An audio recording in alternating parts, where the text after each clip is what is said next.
Ketika pagi menyapa kita, ketika Allah bangunkan kita dari tidur kita, berarti Allah masih menghidupkan kita. Maka nikmat pagi yang penuh berkah ini, apalagi bumi kita telah diguyur hujan yang merupakan keberkahan dari Allah Subhanahu wa taala, maka mudah-mudahan kita termasuk ke dalam golongan umat Nabi Muhammad sallallahu alaihi wasallam yang diberkahi paginya. Karena Rasulullah bersabda, "Burika ummati fi bukurihim." Maka umatku diberikan keberkahan kepada mereka ketika mereka menggunakan waktu-waktu pagi mereka untuk beraktivitas. Aktivitas seorang muslim, aktivitas seorang mukmin di dunia ini memiliki dua sayap yang tak bisa dipisahkan. Yang pertama, membina hubungannya secara vertikal dengan Allah. Itu yang kita lakukan pada saat ini. Yang kedua, hubungannya dengan sesama manusia dan alam semesta secara horizontal. Dan barangkali itu akan kita lakukan setelah kita keluar dari masjid yang kita cintai ini. Oleh karenanya kaum muslimin dan muslimat, kesyukuran ini harus kita buktikan dengan senantiasa menambah saldo-saldo kebaikan kita, dengan senantiasa berpikir untuk berinvestasi kebaikan-kebaikan kita.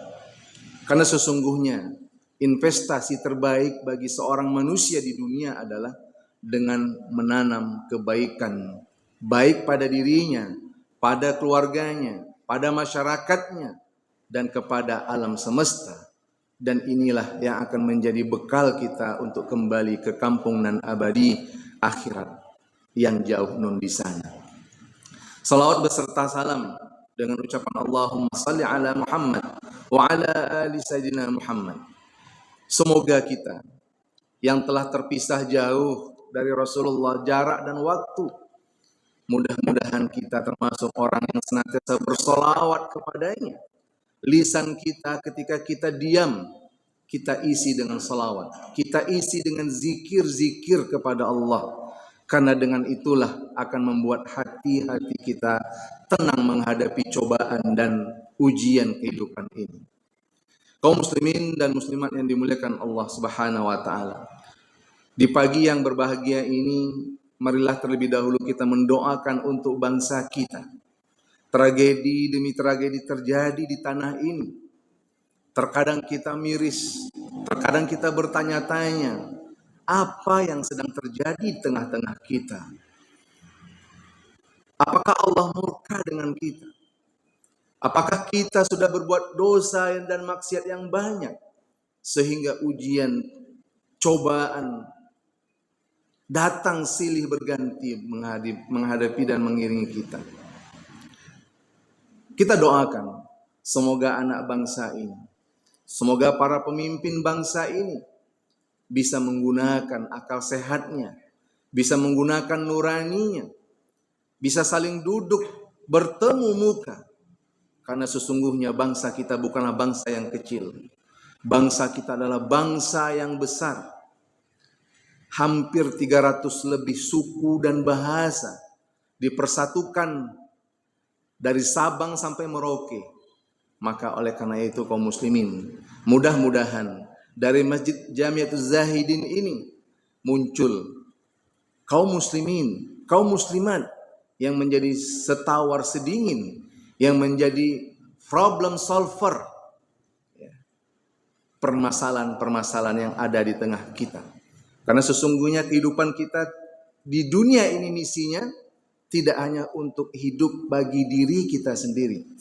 Lebih daripada itu, kita harus hidup untuk menjadi manfaat kepada orang lain. Siapapun kita, pemimpinkah kita, pejabat pemerintahankah kita, aparat keamanankah kita, rakyat biasakah kita, pedagangkah kita, maka jangan lupa letakkan iman, letakkan Islam di dalam diri kita. Maka insya Allah solusi apapun yang akan kita cari ada di dalam agama kita. Jalan keluar apapun ada di dalam agama kita. ada di dalam iman kita, di dalam Islam kita. Oleh karenanya kaum muslimin, pengajian-pengajian kita ini hendaknya memberikan nilai produktivitas, hendaknya memberikan nilai pengaruh bagi diri kita.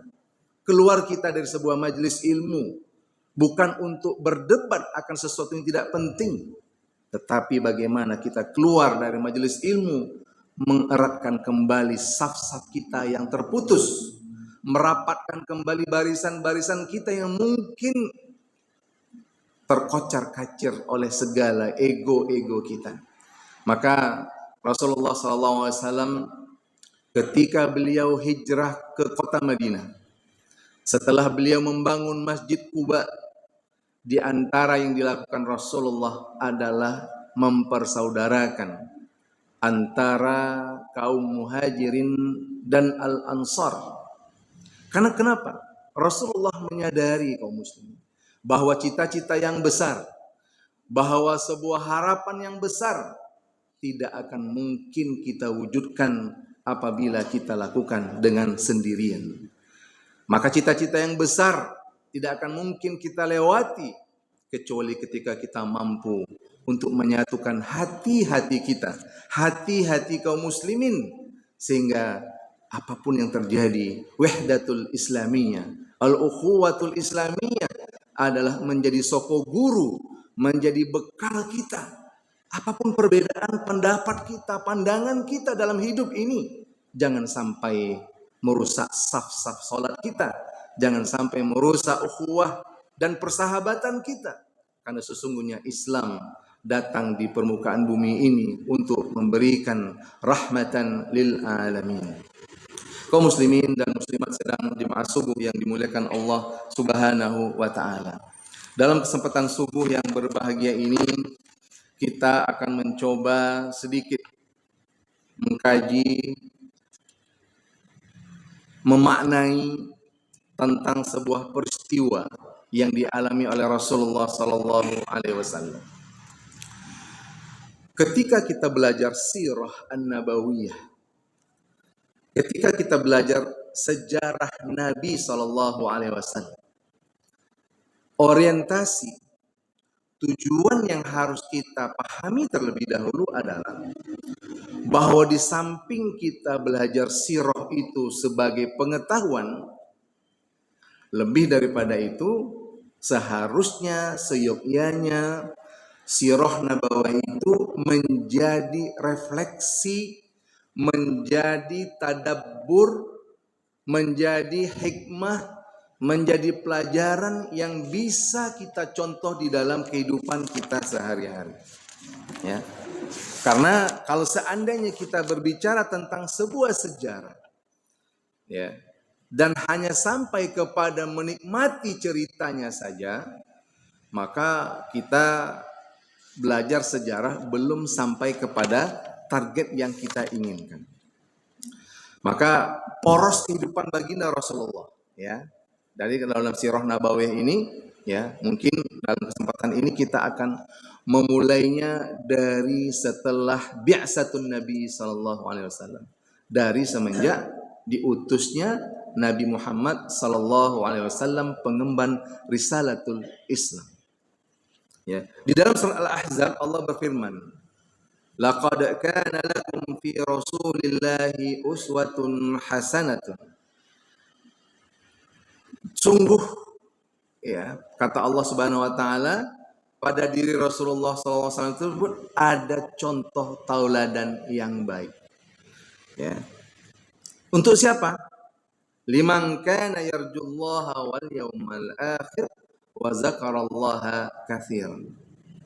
Jadi ketika kita belajar sirah Nabi, ya, sebenarnya tujuannya adalah yang paling utama agar Rasulullah, agar poros Nabi Muhammad SAW baik secara fisiknya, akhlaknya, perjuangannya, dakwahnya menjadi uswatun hasanah, menjadi contoh tauladan bagi siapa? Liman kana yarjullaha wal yawmal akhir wa zakarallaha katsiran, bagi orang-orang yang mengharapkan, ya, Allah Subhanahu wa taala, artinya ridho Allah Subhanahu wa taala, dan mengharapkan kebaikan di hari akhirat, dan mereka adalah orang-orang yang senantiasa berzikir kepada Allah Subhanahu wa taala. Jadi ketika kita belajar sejarah Nabi, maka yang kita tekankan adalah bagaimana kita bisa mencontoh dan mempraktekkan apa yang telah diajarkan oleh sejarah tersebut di dalam kehidupan kita sehari-hari. Nah, kaum muslimin yang dimuliakan Allah Subhanahu wa taala, saya membawa kitab, ya, sebuah kitab yang dikarang oleh Dr. Munir Muhammad Al-Ghadban. Judulnya Al-Manhaj Al-Haraki Lissiratin Nabawiyah. Ya, bukunya lumayan tebal, dan buku ini dimulai memang dari fase diterimanya wahyu oleh Rasulullah Sallallahu Alaihi Wasallam di umur beliau yang ke-40. Dan Dr. Munir Muhammad Ghadban di dalam bukunya ini ya membahas kepada 5 pembahasan. Yang pertama adalah tentang sirriyatud dakwah wa sirriyatut tanzim. Karena di dalam sejarah Rasulullah itu, Rasulullah sempat dalam fase dakwahnya 23 tahun itu, kaum muslimin, 3 tahun pertama adalah fase-fase dakwah Rasulullah secara sembunyi-sembunyi. Ya, kalau bahasa Arab sirri, tidak diumumkan, tidak dibuka secara terbuka di halayak ramai. Kemudian di marhalah kedua, jahriyatud dakwah wa sirriyatut tanzim. Ya. Di fase kedua, Muhammad juga membagi ketika setelah 3 tahun pertama Nabi berdakwah secara terang-terangan. Akan tetapi beliau menambahkan dengan sirriyatut tanzim, maknanya adalah bahwa Rasulullah mengorganisasi dakwah Islam ini dengan cara yang tertutup. Ya. Kalau kita bisa katakan sirriyatut tanzim itu adalah pengkoordinasian dakwahnya tidak juga terang-terangan, tapi dakwahnya sudah mulai terang-terangan. Kemudian marhalah yang ketiga yang dibagi oleh beliau sampai kepada iqamatud daulah, mendirikan Islam sebagai konstitusi negara dan peradaban atau civil society.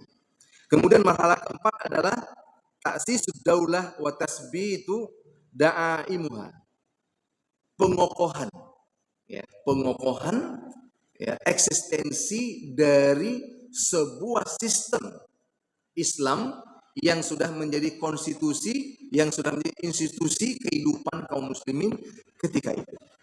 Ya.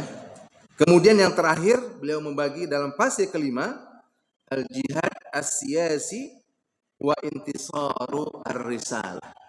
Yang kelima fasenya adalah jihad politik dan kemenangan misi keislaman, baik di Jazirah Arab ataupun ekspansi Islam itu sendiri ke dunia luar. Ya, jadi bisa kita bayangkan, gambarkan secara singkat dari pemikiran beliau. Yang pertama adalah dakwah secara sembunyi-sembunyi, yang kedua dakwah secara terang-terangan, yang ketiga menyusun cikal bakal berdirinya konstitusi dan institusi Islam sebagai kehidupan. Ya. Jadi Bapak Ibu, kalau kita berbicara daulah, ya jangan langsung kita berpikir sesuatu yang kita pahami terkadang salah. Nah, ini ya perlu kita pahami. Kita melihat sejarah di masa Rasulullah Sallallahu Alaihi Wasallam, di mana pada masa itu, ya, Jaziratul Arab itu, ya, adalah sebuah lembah, sebuah tempat yang mana kekufuran, kejahiliaan itu merajalela di sana. Ya. Kita harus tahu latar belakang sejarah bahwa Persia dan Romawi yang berkuasa ketika itu bahkan tidak melirik Jazirah Arab untuk dijadikan sebagai tempat jajahan mereka. Ya, jadi maka tribalisme, kesukuan di Jazirah Arab pada saat itu mencapai puncaknya. Ya, sehingga ketika datang Islam, ya, Islam merubah segala bentuk kejahiliaan pada masa itu menjadi sebuah peradaban yang berdasarkan Al-Quran dan Sunnah Rasulullah Sallallahu Alaihi Wasallam. Bapak Ibu dimuliakan Allah Subhanahu wa taala, kita masuk kepada al-qismul awal atau al-marhalatul ula, fase pertama dari perjalanan Rasulullah berdakwah setelah diangkatnya menjadi rasul. Ya, kita lihat fasenya tadi 3 tahun pertama. Ya, kita catat 3 tahun pertama Rasulullah setelah menerima wahyu, dia berdakwah kepada kaumnya di kota Mekah secara sembunyi-sembunyi, secara tertutup, ya, tidak secara terang-terangan. Ya, kapan marhala itu berakhir? Sampai turunnya ayat Al-Qur'an, wa anzir ashiratakal aqrabin. Ya, sampai turun ayat, wahai Muhammad, berikanlah peringatan kepada keluarga-keluarga terdekatmu. Dan di ayat yang lain Allah berfirman, fasda bima tu'mar wa a'rid anil musyrikin. Ya, maka dakwahkanlah secara terang-terangan apa yang telah Allah perintahkan kepada engkau wahai Muhammad, dan berpalinglah engkau dari orang-orang yang musyrik. Ya. Bapak Ibu dimuliakan Allah Subhanahu wa taala. Ya. Ketika Rasulullah di tahun ke-40 usianya, ketika beliau bertahanus di Gua Hira. Ya. Gua Hira ini terletak di Jabal Nur yang jaraknya sekitar 4 km dari kota Mekah. Ya. Jadi kalau nanti kita umroh ataupun haji, ya kita bisa berkunjung ke tempat ini. Sekitar 4 km saja dari kota Mekah atau dari Masjidil Haram. Ya. Kalau kota Mekah terlalu besar, ya dari Masjidil Haram sekitar 4 km. Jadi kita bisa berziarah. Ya. Ayat yang pertama turun, sebagaimana kita ketahui bersama, adalah surat Al-Alaq, Iqra bismi rabbikal ladzi khalaq. Para pakar sejarah, para pakar sejarah, setelah turunnya wahyu pertama ini, ya, itu ada rentang waktu berhentinya wahyu, ya, terhentinya wahyu ketika itu, ya.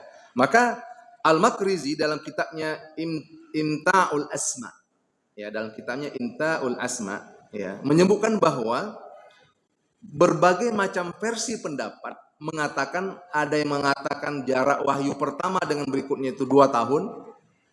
Ya, ini pendapat yang lemah menurut beliau karena terlalu lama. Ya.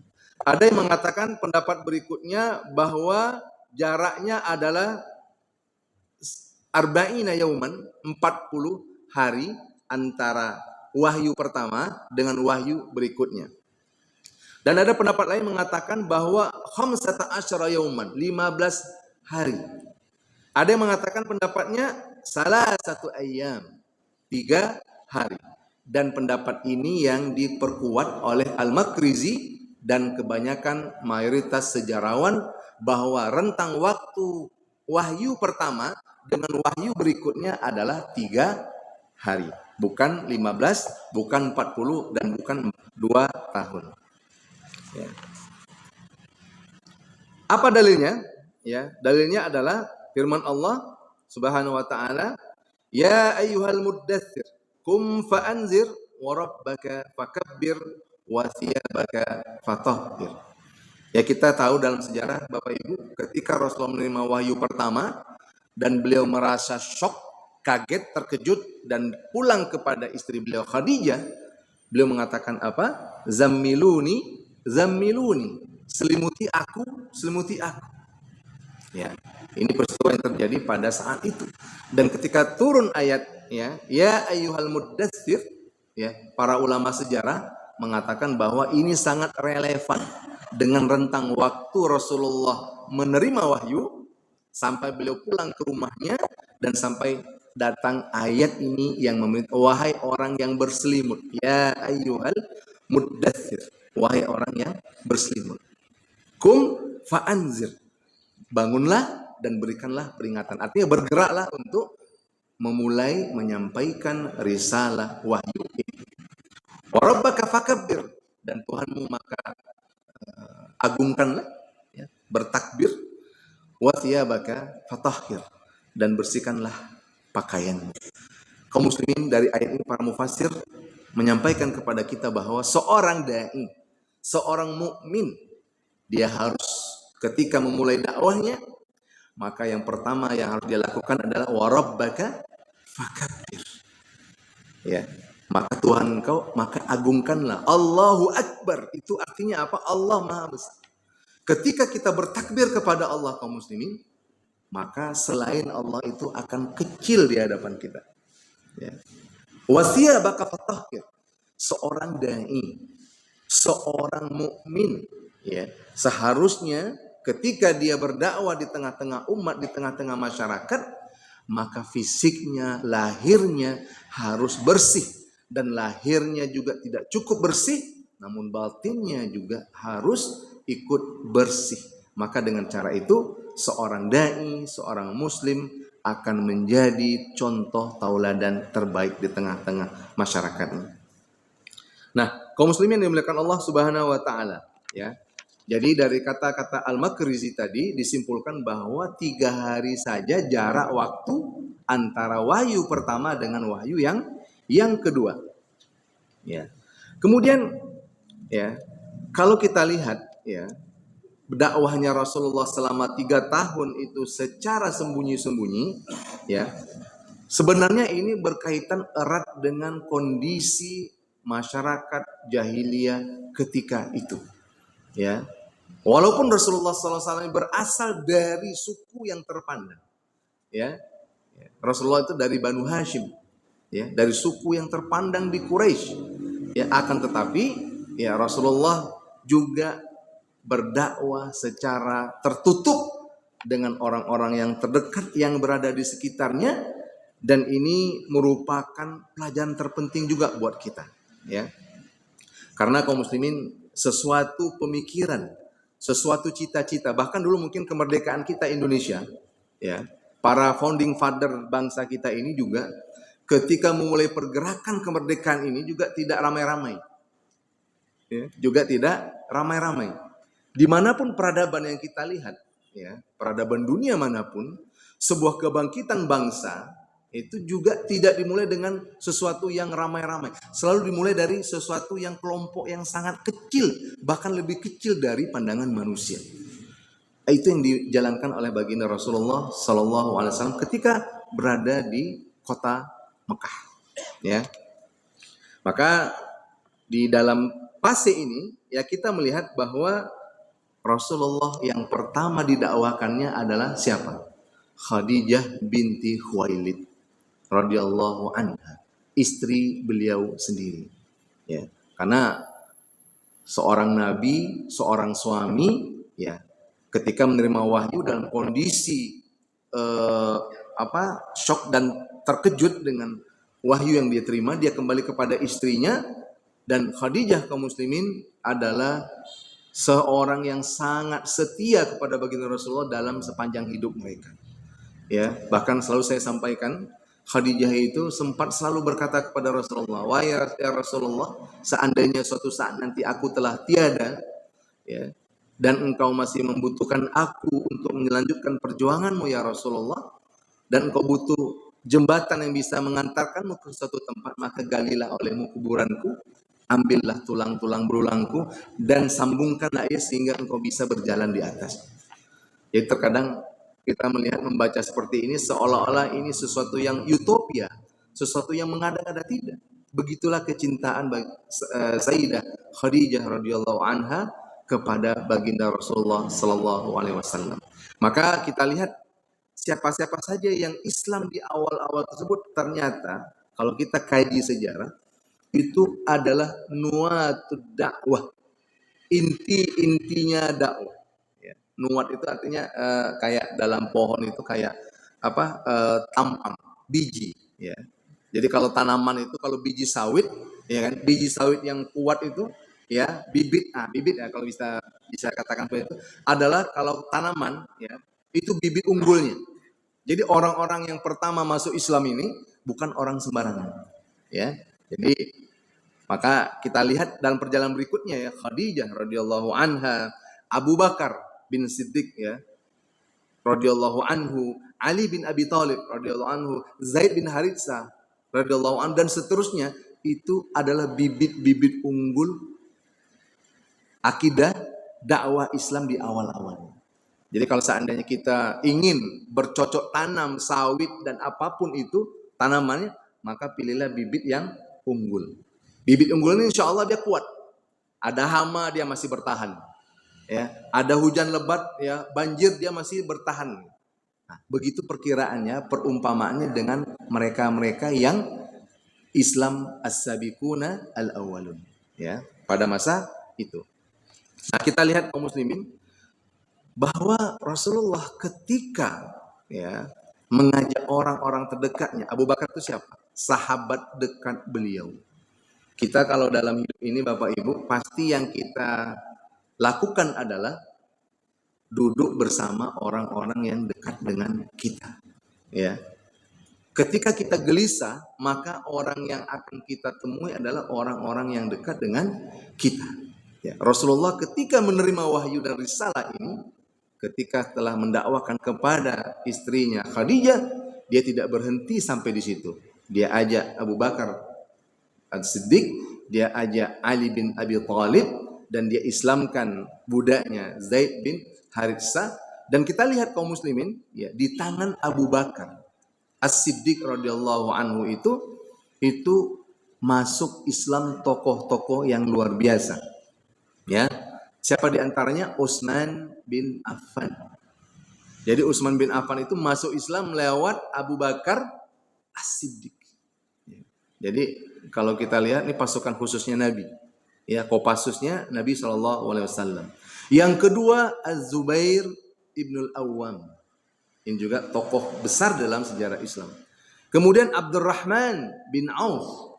Ya, yang kisahnya sangat legendaris, ya, ketika dia dipersaudarakan dengan Sa'ad bin Rabi' ketika berada di Madinah. Saudagar kaya Mekah yang ikut hijrah ke Madinah, meninggalkan semua harta kekayaannya, tidak membawa modal apapun, dan sampai di kota Madinah dia ditawarkan oleh Sa'ad bin Rabi' hartanya, namun dia menolak dan dia minta ditunjukkan dullani ala suq. Nah, ini tokoh-tokoh penting ternyata. Sa'ad bin Abi Waqqas, ya, seorang sahabat yang kita sangat dengar kepahlawanannya. Thalhah bin Ubaidillah, ya, syahid, ya, syahidul hayy. Kalau dalam bahasa sejarahnya, dia dikategorikan syahid oleh Nabi tapi dalam kondisi hidup. Bayangkan luka-luka yang dialami Thalhah bin Ubaidillah ini sangat luar biasa dalam beberapa peperangan bersama Rasulullah Sallallahu Alaihi Wasallam. Nah, ini yang pertama Bapak Ibu, ya, bahwa yang pertama tadi adalah Rasulullah bergerak dalam diam. Yang kedua pelajarannya adalah Rasulullah memilih, ya, memilih orang-orang yang tepat untuk menemani dakwahnya, ya, tidak memilih sembarangan orang. Ya, ini juga pelajaran buat kita kaum muslimin untuk memperjuangkan kebaikan. Ya, kita terkadang tidak perlu rame-rame. Ya, untuk memajukan sebuah kebaikan, kita pilih orang-orang pilihan. Ya. Manfaatnya apa? Ketika kebaikan itu sudah ada dan sudah terasa, maka itu bisa dinikmati oleh banyak orang. Dan itu banyak kita lihat pada hari ini. Banyak di tengah-tengah masyarakat kita kebaikan itu muncul, kebaikan itu ada, tapi kita tak tahu siapa nih yang di belakang kebaikan ini. Kadang kita melihat sebuah masjid yang megah, indah, ya, dari sebuah tanah kosong yang tidak ada apa-apanya, berdiri sebuah masjid, berdiri sebuah pengajian, jamaah banyak, ternyata juga tidak digerakkan oleh banyak-banyak orang, tapi oleh segelintir orang. Nah, ini pelajarannya apa? Bahwa orang-orang pilihan, ini pelajaran penting, itu harus kita pilih di dalam melakukan sebuah perjuangan akan kebaikan. Ya, maka tadi Abu Bakar itu bisa mengislamkan tokoh-tokoh Islam legendaris yang kita bacakan tadi. Utsman bin Affan itu adalah khalifah yang ketiga. Coba bayangkan, ya. Sa'ad bin Abi Waqqas, Zubair bin Awwam adalah tokoh-tokoh hebat di dalam sejarah Islam. Nah, makanya ketika kita dalam kehidupan ini, jangan pernah merasa kecewa dengan opini publik. Nah, kadang-kadang kita ini Bapak Ibu, bergerak sedikit saja ketika ada orang yang mengkritisi kita, ada orang yang berkomentar tentang kita, kita mundur. Ya nggak apa-apa lah Pak Ustadz, ya kita ini nggak dipercaya lagi nampaknya misalnya kan. Ya kan? Terkadang kita mudah putus asa, patah semangat. Ya. Padahal kalau kita lihat kaum muslimin, ya perjalanan dakwah Rasulullah di kota Mekah 3 tahun pertama itu sangat berat. Maka dalam sejarah Islam kita lihat as-sabiqunal awwalun ini, orang-orang yang masuk Islam di fase pertama ini tidak ada yang murtad dan tidak ada yang menjadi munafik. Nah, coba bayangkan. Di tengah ujian, tekanan fisik, tekanan mental, ya, adanya tekanan-tekanan yang dilakukan oleh kufar Quraisy. Ya, contohnya kepada Bilal misalkan, kepada keluarga Yasir bin Ammar misalkan, syahidanya Sumayyah misalkan, itu mereka-mereka yang Islam di fase pertama, ya, coba kita buktikan dalam sejarah, tidak ada yang murtad dan tidak ada yang nifak ataupun menjadi orang-orang yang munafik. Dan ini seperti yang saya sampaikan tadi kaum muslimin, ini adalah bibit unggul generasi pertama Islam. Ya. Jadi kita harus mempelajari ini agar kita mengerti bahwa ternyata bibit unggul itu tidak mengecewakan kita. Ya. Kemudian kaum muslimin yang dimuliakan Allah Subhanahu wa taala, itu hikmah kedua yang kita ambil tentang pemilihan orang-orang yang menjadi penggerak dakwah Rasulullah sallallahu alaihi wasallam. Yang ketiga, ya, Dr. Munir Muhammad Ghadban mengatakan al-amalu min khilali saqafatid da'iyah wa markazuhul ijtimaiyah. Seorang dai, ya, seorang pejuang, seorang penggerak, ya. Ini kita berbicara tentang orang-orang yang Islam di abad pertama, di awal pertama tersebut, itu harus memiliki beberapa kriteria saqafah. Saqafah itu bisa berarti wawasan. Wawasan bisa berarti ada ilmu pengetahuan di sana, ada kepribadian di sana, ada akhlak di sana. Ya, sebagaimana kita lihat di sini, ya, anasir yang menjadi utama dalam kader, ya, dakwah pertama itu, yang pertama adalah al-akhlak, khuluquhu. Ya, ya. Rasulullah SAW memilih Abu Bakar. Ya, tidak sembarang pilih karena beliau adalah seorang yang ma'lufun fi qaumihi. Ya.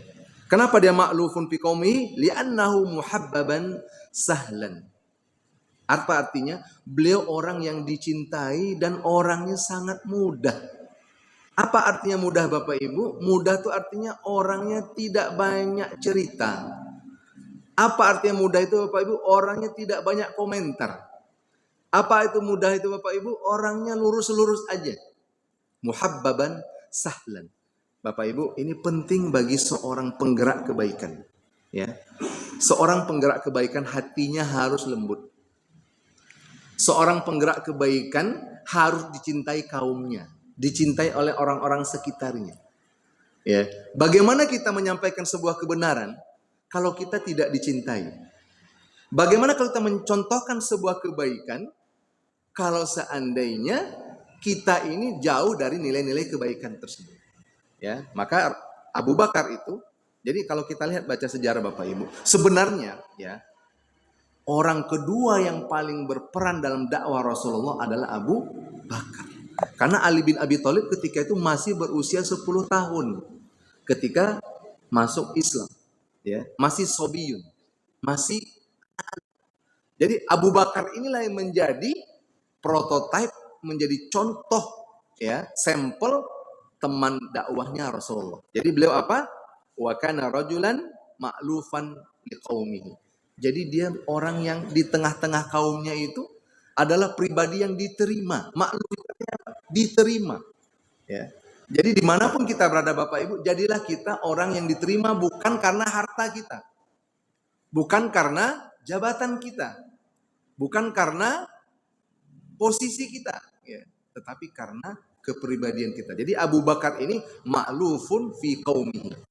Ya, kira-kira di zaman kita sekarang siapa yang seperti ini? Ya, di masjid dia aktif, di tengah-tengah RW RT-nya dia aktif, disegani, menjadi referensi di mana masyarakat mengadu sesuatu kepada beliau. Nah, ini ma'lufun, muhabbaban, dicintai. Ya, sahlan. Sahlan tuh orangnya enak ya, enak lah. Kalau bahasa anak zaman sekarang, orangnya enakan ya. Jadi kalau kita Bapak Ibu dalam bergaul, ketika kita bertemu seseorang, ya, kalau orang itu enakan ya, itu kita akan mudah dekat dengan dia. Tapi kalau orangnya mudah pemarah, ya mudah tersinggung, ya sedikit-sedikit tersinggung, nah ini bukan sahlan, sa'ban. Lawan dari sahlan apa? Sa'ban. Ya, belum apa-apa udah tersinggung. Belum apa-apa sudah marah. Nah, ini nggak bisa termasuk ke dalam kategori sakofah ad-da'iyah. Ya, tidak bisa termasuk ke dalam prasyarat seorang dai yang mengajak kepada kebaikan. Kemudian yang kedua, ya, sakofatuhu au ilmuhu. Ya, jadi Bapak Ibu, di samping seseorang itu memiliki kepribadian yang menarik dan dicintai, dia juga harus punya ilmu dan wawasan. Ya, kenapa? Karena ilmu dan wawasan adalah jawaban atas setiap problematika persoalan yang ada di tengah-tengah kehidupan. Ya. Jadi akhlak saja tidak cukup. Nah, ini atau ilmu saja tidak cukup. Ya. Banyak orang berilmu terkadang tidak berakhlak. Banyak orang yang berwawasan luas tapi hatinya sangat sempit. Jadi harus digabungkan antara ilmu dan wawasan yang luas dengan hati yang lapang. Ya. Antara ilmu yang luas dan hati yang lapang dengan keberterimaan kita di tengah-tengah kaum kita sendiri, di tengah masyarakat kita sendiri. Jangan sampai kita menjadi tokoh-tokoh yang antagonis di tengah-tengah kehidupan kita. Itu maksudnya ma'lufun fi qaumihi. Ya. Jadi kalau kita ingin dakwah kita, kebaikan kita, bangsa ini maju, maka coba kita perbaiki dengan bekal yang diajarkan oleh Abu Bakar tadi. Ya. Kalau seandainya di antara kita nih hari ini Bapak Ibu, ya, persoalan apapun yang terjadi, kita duduk bersama, bicarakan bersama dengan ilmu pengetahuan, dengan semua elemen-elemen yang bisa menyelesaikan, dengan hati yang lapang, pikiran yang jernih, rasa-rasanya bangsa kita ini tidak akan sulit untuk menyelesaikan persoalan-persoalan. Yang terjadi adalah kaum muslimin pada hari ini bahwa persoalan yang terjadi kadang-kadang tidak diselesaikan. Dan hanya diselesaikan ketika sudah terjadi kekacauan. Dan ini yang kita ingatkan kepada mereka, para pemimpin kita, kepada stakeholder kita, jadilah pelayan masyarakat yang terbaik. Sayyidul qaumi khadimuhum. Ya, sesungguhnya sebenarnya seorang pemimpin suatu kaum itu adalah pembantu bagi kaum, pelayan bagi kaumnya. Jangan sebaliknya. Jangan sampai sayyidul qaumi itu yang melayani dia siapa? Kaumnya. Dia yang dilayani, bukan dia yang melayani kaumnya. Nah, Abu Bakar ini mewakili itu. Ya, jadi dia orang yang terpandang, ya, orang yang memiliki nasab yang bagus, ya, kemudian berilmu. Di samping itu Bapak Ibu, markazu al-ijtimai, ya, posisi sosialnya seperti apa Abu Bakar? Ini kita lihat. Apa posisi sosial Abu Bakar? Ya, dia adalah wakana rajulan tajiran. Nah, ini penting. Dia adalah seorang pengusaha dan bisnismen yang sangat hebat ketika itu dan termasuk salah seorang sahabat yang memiliki kekayaan yang banyak. Ya. Jadi Abu Bakar ini rajulan tajir, seorang pedagang, pengusaha sukses ketika itu. Ya. Jadi lengkap nampaknya dalam diri Abu Bakar ini hal-hal yang mendukung sebagai teman Nabi berjuang ketika masa-masa sulit. Ya. Jadi perjuangan di masa sulit butuh orang-orang yang kuat, butuh orang-orang yang loyal, butuh orang yang memiliki talenta, yang multi talenta. Ya. Akhlaknya oke, ya, ilmunya oke, dan ternyata dia juga seorang yang di strata sosialnya memiliki strata yang tinggi secara ekonomi. Ya, ini teman Rasulullah dalam berdakwah di masa-masa awal Rasulullah berdakwah di kota Mekah. Ya. Nah, Bapak Ibu yang Allah Subhanahu wa taala, ya. Kenapa akhlak ini menjadi soko guru utama dalam menyebarkan kebaikan? Karena sesungguhnya hati-hati yang tertutup. Ya. Ketika kita berdakwah kaum muslimin, yang kita lakukan sebenarnya adalah membuka hati manusia. Ya. Yang ketika kita kajian dan keilmuan yang kita buat sebenarnya untuk apa? Untuk membuka hati-hati manusia kaum muslimin. Ya, maka dalam surat Muhammad Allah berfirman, "Afala yatadabbaruna al-Qur'an am ala qulubin aqfaluha?" Bukankah mereka tidak mentadaburi Al-Qur'an atau hati-hati mereka yang tertutup? Jadi untuk membuka hati-hati yang tertutup ini kaum muslimin, kita butuh mafatih, kita butuh kunci-kunci. Ya. Jadi kalau kita ingin berdakwah dalam kebaikan, yang kita butuhkan adalah kunci-kuncinya. Dan Abu Bakar memiliki kunci-kunci itu semua. Ya. Kadang-kadang kita dalam hidup ini melihat orang baik saja kepada kita, kita sudah jatuh hati. Belum dia bicara lagi, ya, belum dia berkomentar apa-apa, belum dia memerintahkan apa-apa, akhlaknya saja yang ditampakkan kepada kita, itu kita sudah jatuh hati. Dan inilah seharusnya kita lakukan pada hari ini. Tampakkan akhlak terbaik kita, maka perubahan sosial di masyarakat itu akan terjadi. Ya, ini terkadang-kadang ya kaum muslimin, mohon maaf ya. Terkadang ya kita hanya bisa berbicara. Terkadang kita hanya bisa berdalil. Ya. Terkadang kita tidak bisa menjadi qudwah hasanah bagi sekitar kita. Jadi ilmu kita tidak berkah. Jadi kajian kita kadang tidak berkah. Kenapa? Karena kita tidak menunjukkan ya akhlak yang terpuji, bahwa mereka-mereka yang tertutup hatinya itu membutuhkan kunci. Kuncinya apa? Ada dalam diri kita. Akhlak kita harus kita dahulukan sebelum kita mengajak seseorang kepada Islam itu sendiri. Dan ini dilakukan oleh Abu Bakar As-Siddiq bersama Rasulullah Sallallahu Alaihi Wasallam. Dan Bapak Ibu jangan lupa, Rasulullah Sallallahu Alaihi Wasallam sebelum diangkat menjadi Rasul juga sama dengan Abu Bakar. Apa persamaannya? Rajulun ma'lufun, seorang yang sangat dekat dengan kaumnya. Rajulun amin, seorang yang jujur, seorang yang tidak pernah menyakiti siapapun. Itulah Rasulullah. Maka ketika diangkat menjadi Rasul, maka semuanya itu diterima, kepribadiannya diterima oleh semua lapisan masyarakat yang ada ketika itu. Ya, itu yang ketiga. Yang keempat Bapak Ibu, ya, yang keempat tentang siriyatul dakwah ini, bahwa jangan kita salah paham. Ini perlu kita garis bawahi. Ketika diistilahkan dengan siriyatul dakwah, bahwa dakwah itu hanya untuk kelompok-kelompok, entitas-entitas tertentu, ya, tidak. Siriyatul dakwah lebih kepada maknanya adalah metodologi dakwahnya harus menyesuaikan situasi dan kondisi ketika itu. Namun dakwahnya tetap umum, ya. Namun dakwahnya tetap untuk umum. Jadi jangan dipahami, oh berarti Rasulullah nepotisme ya Ustaz. Bukan. Ketika Rasulullah mendakwakan kepada orang terdekatnya, ya, itu bukan berarti nepotisme, tidak. Tapi itu yang paling mungkin dilakukan Rasulullah. Itu yang paling prioritas yang dilakukan oleh Rasulullah. Ya, tidak mungkin Rasulullah berdakwah ketika terima wahyu langsung dia berdakwah ke suku-suku yang lain, tidak mungkin. Ya, tapi dia melakukan pendekatan, approach kepada orang-orang yang terdekat dengan lingkaran beliau sendiri. Untuk apa? Untuk memperkuat dia dalam perjalanan dakwah. Ya kan? Ya kita dalam keluarga misalkan, ya, berdiskusi tentang rumah tangga kita, tentu dengan istri kita. Anak kita mau sekolah, nyambung sekolah, tamat SD. Tidak mungkin kita, ya, seorang suami atau seorang bapak, ya, nggak mungkin dia berdiskusi dengan orang lain.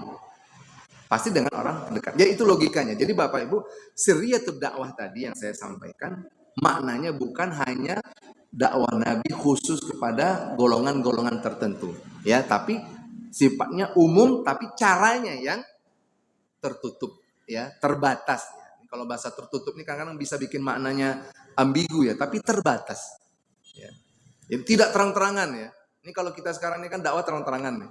Ya, kita di masjid ada ustadz, ada mubalik, ada guru di sini berbicara, dia ini namanya jahriyatul dakwah. Ya, bahkan di live streaming kan, ya itu namanya jahriyah. Semua orang bisa melihat. Nah, sirriyah itu maksudnya tidak tampak dakwahnya, tapi berjalan dakwahnya. Ya, dari mulut ke mulut, dari pintu ke pintu. Ya, maka buktinya apa? Ya, kita lihat. Ada beberapa kaum, ya, ada Banu Hashim, ada Banu Umayyah, ada Bani Makhzum, ada Bani Tamim, ya, ada Bani Uday, ada Bani Zuhra, ya, ada di sini Banu Saham, nah, banyak sekali Banu Asad, ya, sampai 12 kabilah, ya, mutafarriqah di sini coba saya sebutkan ya. Itu dari 12 kabilah itu di fase-fase pertama tadi yang saya sampaikan itu banyak yang sudah masuk Islam. Jadi jangan salah dipahami bahwa dakwah terbatas tadi hanya golongan tertentu, tapi ternyata dia sudah menyebar ke suku-suku, paling tidak 12 suku ketika itu sudah ada perwakilan di dalam saf agama Islam. Ya, contoh dari Banu Hashim ya, Ali bin Abi Thalib, Ja'far bin Abi Thalib, ya, Ubaidah bin Al-Harith. Dari Banu Umayyah siapa? Utsman bin Affan. Nah, jadi kita lihat dari suku yang berbeda, dari kabilah yang berbeda. Kenapa suku ketika itu sangat menonjol kaum muslimin? Karena begitulah budaya Arab saat itu. Budaya jahiliyah ketika itu. Jadi kalau di kita mungkin suku-suku itu masih ada ya Pak ya, di kampung-kampung kita, tapi sudah lebih kepada sifatnya adalah suku-suku yang menjadi induk lahirnya kita. Ya, kalau dilipat kain di kampung saya itu misalkan ya ada suku Beliang, ada suku Meliliang, ada suku Domo dan sebagainya. Ada 9 suku kalau tidak salah. Itu lebih kepada butun ya, tempat lahirnya, keturunannya yang berdasarkan suku-suku. Dan di Arab ketika itu kaum muslimin, suku itu menempati posisi pertama. Jadi kalau saatnya kita lihat di sini ya, perwakilan Bani Uday siapa? Sa'id bin Zaid, Fatimah binti Khattab, ya, Amir bin Abi Rabi'ah, ya, dari suku Makhzum siapa? Abu Salamah bin Abdul Asad, ya, kemudian Ammar bin Yasir. Nah, ini dari Bani Makhzum, ya. Kita lihat lagi dari siapa? Dari Banu Asad. Siapa? Az-Zubair bin Awam. Ya, jadi ketika orang mengatakan, misalkan bertanya, kenapa harus diam-diam dakwah Rasulullah? Berarti dakwahnya eksklusif. Tidak. Bukan dakwahnya eksklusif Bapak Ibu, tapi caranya menyesuaikan kondisi ketika itu sehingga tidak terjadi kekacauan serta intimidasi sampai saf Islam ketika itu semakin banyak dan semakin kokoh ya. Jadi ketika kita kiaskan dengan kemerdekaan Indonesia Bapak Ibu, ya dulu mungkin para pendiri negara kita ketika berjuang juga tidak berpikir bahwa bangsa ini akan sebesar ini. Ya. Bahwa kita lihat dalam daftar pahlawan nasional kita itu dari Aceh, Sumatera Barat, Sumatera Utara, Riau, Palembang, Jawa Tengah, seterusnya sampai ke timur itu muncul tokoh-tokoh pahlawan nasional. Nah, ini menggambarkan bahwa ternyata untuk mewujudkan sebuah kemenangan, mewujudkan kebaikan itu bermula dari yang kecil-kecil dan yang terbatas. Circle-nya kecil dan terbatas. Mungkin dulu founding father kita Cut Nyak Dien misalkan nggak membayangkan Indonesia itu sebesar ini. Ya, Sultan Syarif Qasim, ya, pahlawan dari Riau, mungkin nggak membayangkan kalau Riau dan Indonesia itu seperti sekarang ini. Ya, Pangeran Diponegoro juga seperti itu. Ya, para pejuang-pejuang, ya, Sisingamangaraja juga seperti itu. Dan semua pendiri-pendiri perjuangan Indonesia tidak pernah berpikir bahwa Indonesia ini akan seperti sekarang ini. Nah, maka tadi kita lihat para sahabat tadi yang dikumpulkan oleh Rasulullah, ya, nuwatud dakwah, inti-inti dakwah itu bahwa mereka berkumpul dari orang-orang pilihan, orang-orang yang sabat dan istiqomah, karena sabat dan istiqomah ini adalah bekal utama dalam perjuangan. Ya, maka saya sampaikan tadi tidak ada dari as-sabiqunal awwalun yang Islam di kota Mekah yang mereka itu murtad ataupun menjadi golongan munafik seberat apapun ujian yang mereka dapatkan. Ya, jadi dalam perjuangan kita sehari-hari, Ya, kita kalau yakin yang kita lakukan adalah sebuah kebenaran, sebuah kemaslahatan, jangan pernah kita ragu, jangan pernah kita merasa minder, jangan pernah kita merasa tidak didukung oleh siapa. Maka warabbaka fakabbir, itu modal utama kebaikan kita. Setiap kita menemui masalah, bertakbirlah, Allahu Akbar. Ketika kita susah, ucapkan Allahu Akbar. Ketika kita sedih, ya, dikucilkan orang misalnya karena usulan-usulan kita, ya Bapak Ibu, mohon maaf kadang-kadang di tengah masyarakat kita ini selalu terjadi. Ya. Kita mengusulkan yang ini Ustaz, tapi masyarakat tidak terima. Udah Pak, sabar. Ya, jangan Bapak mundur. Jika usul untuk kebaikan, mulai dari diri Bapak, mulai dari diri Ibu, ajak yang bisa. Ketika dia sudah jadi, nanti insya Allah akan mereka terima. Ya. Pernah di suatu masjid saya ditanya, Ustaz, kami mau mendirikan TPA di sini, tapi banyak yang tidak setuju Pak Ustaz. Kenapa? Kita tidak punya operasional, siapa yang jadi guru ngajinya, siapa-siapa. Jadi yang dibicarakan adalah kesulitan-kesulitan terlebih dahulu. Padahal dalam memperjuangkan kebaikan itu, ya Nabi SAW di sini Bapak Ibu tidak pernah membayangkan ya bahwa 13 tahun di kota Mekah beliau akan menghadapi cobaan-cobaan yang luar biasa. Intimidasi, penyiksaan, fisik, mental, ya. Itu tidak terbayangkan oleh kita. Sumayyah, asy-syahidatul al-ula fil Islam. Sumayyah adalah saksi sejarah, ya. Itu syahidah pertama itu adalah dari kaum perempuan. Ini perjuangan, pengorbanan generasi awal ini itu patut kita camkan dalam diri kita. Kenapa tema ini saya ambil? Ya? Karena saya mengira kalau perjalanan sejarah itu hanya sekedar kita tahu, ya perjalanan urutannya itu insya Allah sudah banyak bukunya, sudah banyak videonya, ya. Bahkan sekarang ada digital sirah namanya. Jadi kita lihat TV atau memakai alat itu, kita seolah-olah napak tilas gitu, ya perjuangan Rasulullah gitu. Ada alatnya, ada aplikasinya bahkan. Tapi yang kita inginkan dalam kajian kita Bapak Ibu, mengambil ibrah, mengambil sesuatu yang bisa kita amalkan dalam kehidupan kita. Karena mereka itu memulai dakwah ini ya Bapak Ibu, untuk kita contoh. Bukan untuk kita baca dan hanya untuk kita ketahui saja. Ya tadi seperti yang saya sampaikan tadi. Di antara metode dakwah Rasulullah adalah memilih orang-orang pilihan. Karena itu prioritas Bapak Ibu.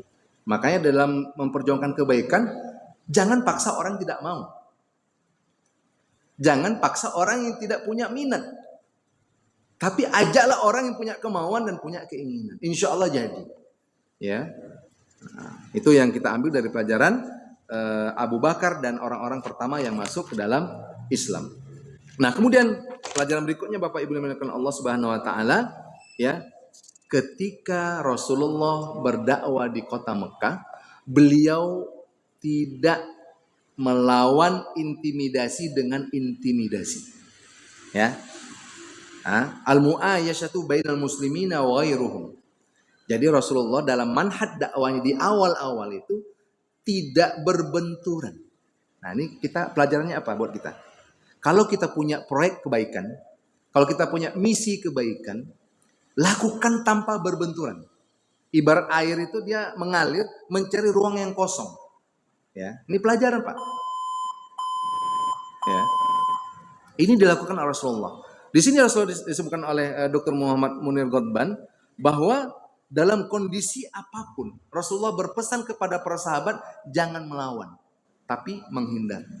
Ya, bukan berarti lemah, ya, karena kondisi dan situasinya tidak memungkinkan, belum memungkinkan ketika itu untuk melakukan benturan. Ya, ini patroh-patroh Mekah. Pelajarannya apa? Ketika misi kebaikan itu kita jalankan, usahakan jangan terjadi benturan apapun. Nah, ini ibarat air mengalirlah dia mencari celah yang kosong. Ya, kan air itu kalau dia mengalir, ya berbenturan dia langsung belok kanan mengambil, tapi akhirnya sampai juga kepada tujuannya. Ya, maka Rasulullah ketika dakwah di kota Mekah, al-mu'ayyashatu bainal muslimina wa ghairihim. Rasulullah mengajarkan kepada sahabat bersabar. Nah, ini bersabar ini penting Bapak Ibu. Modal utama kita adalah sabar dalam perjuangan. Dan ini diajarkan oleh baginda Rasul kepada sahabat. Ya, sebenarnya kalau mau melawan gimana? Rasulullah punya backingan yang sangat kuat, Abu Thalib, pamannya, ya orang yang berpengaruh. Tapi Rasulullah tidak memikirkan dirinya sendiri, tapi dia memikirkan kaum muslimin yang dari golongan yang tidak terpandang, bahkan dari golongan budak. Ketika itu Rasulullah mengambil sebuah manhaj, mendahulukan maslahah yang lebih besar dari mafsadah yang akan terjadi. Jadi konsep Bapak Ibu, ketika kita berbuat kebaikan, dahulukan maslahah yang lebih besar daripada mafsadah ataupun kerusakan yang terjadi. Ketika akan ada muncul mafsadah, kita cari jalan keluarnya. Tidak dibenturkan. Karena ketika dia berbenturan, maka semuanya akan berantakan dan akan tidak sampai kepada tujuan yang akan dicita-citakan. Ya, kemudian terakhir Bapak Ibu sebelum saya tutup, di antara yang menguatkan dakwah di fase-fase awal itu adalah at-tarkiz ala bina'il akidah. Memusatkan kepada penanaman akidah yang kuat. Bapak Ibu, kita datang ke masjid tadi karena akidah. Ya, duduk di sini bersabar karena akidah, karena keyakinan. Kita Bapak Ibu bersedekah, mengeluarkan harta kita karena akidah, bukan karena satu dan lain hal. Ya, Bapak Ibu yang dimuliakan Allah, kita ya mengunjungi tetangga kita yang sakit di rumah sakit, walaupun dia adalah orang yang sangat membenci kita, apa dorongannya? Akidah. Jadi akidah ini Bapak Ibu menempati posisi yang sangat penting, dan ini yang ditanamkan oleh baginda Rasulullah kepada as-sabiquna al-awwaluna pada saat itu. Ya, Abu Bakar akidahnya. Apa contoh akidah Abu Bakar? Ketika Rasulullah berjihad di jalan Allah, Abu Bakar menginfakkan seluruh harta miliknya untuk perjuangan dakwah. Lalu Rasulullah bertanya, apa yang engkau tinggalkan untukmu ya Abu Bakar? Kata Abu Bakar, Allah dan Rasulnya saja. Ini akidah. Ya. Apa yang membuat keluarga Yasir bin Ammar ya mempertahankan akidahnya? Apa yang membuat Bilal bin Rabah tahan dengan siksaan yang dialaminya? Ya, itu adalah akidah. Apa yang membuat Abdurrahman bin Auf meninggalkan hartanya, meninggalkan semua miliknya di kota Mekah?